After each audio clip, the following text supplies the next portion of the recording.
Hi everyone, welcome to my channel. This is Darsh.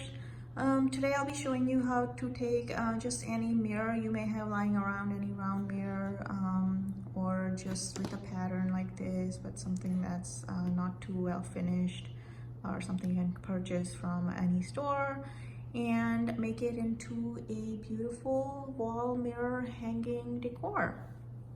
So basically I just took a mirror like this.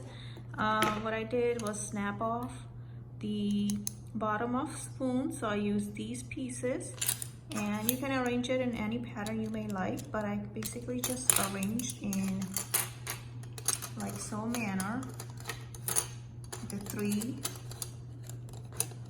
one on top of each other. So after you snap them off, you just arrange it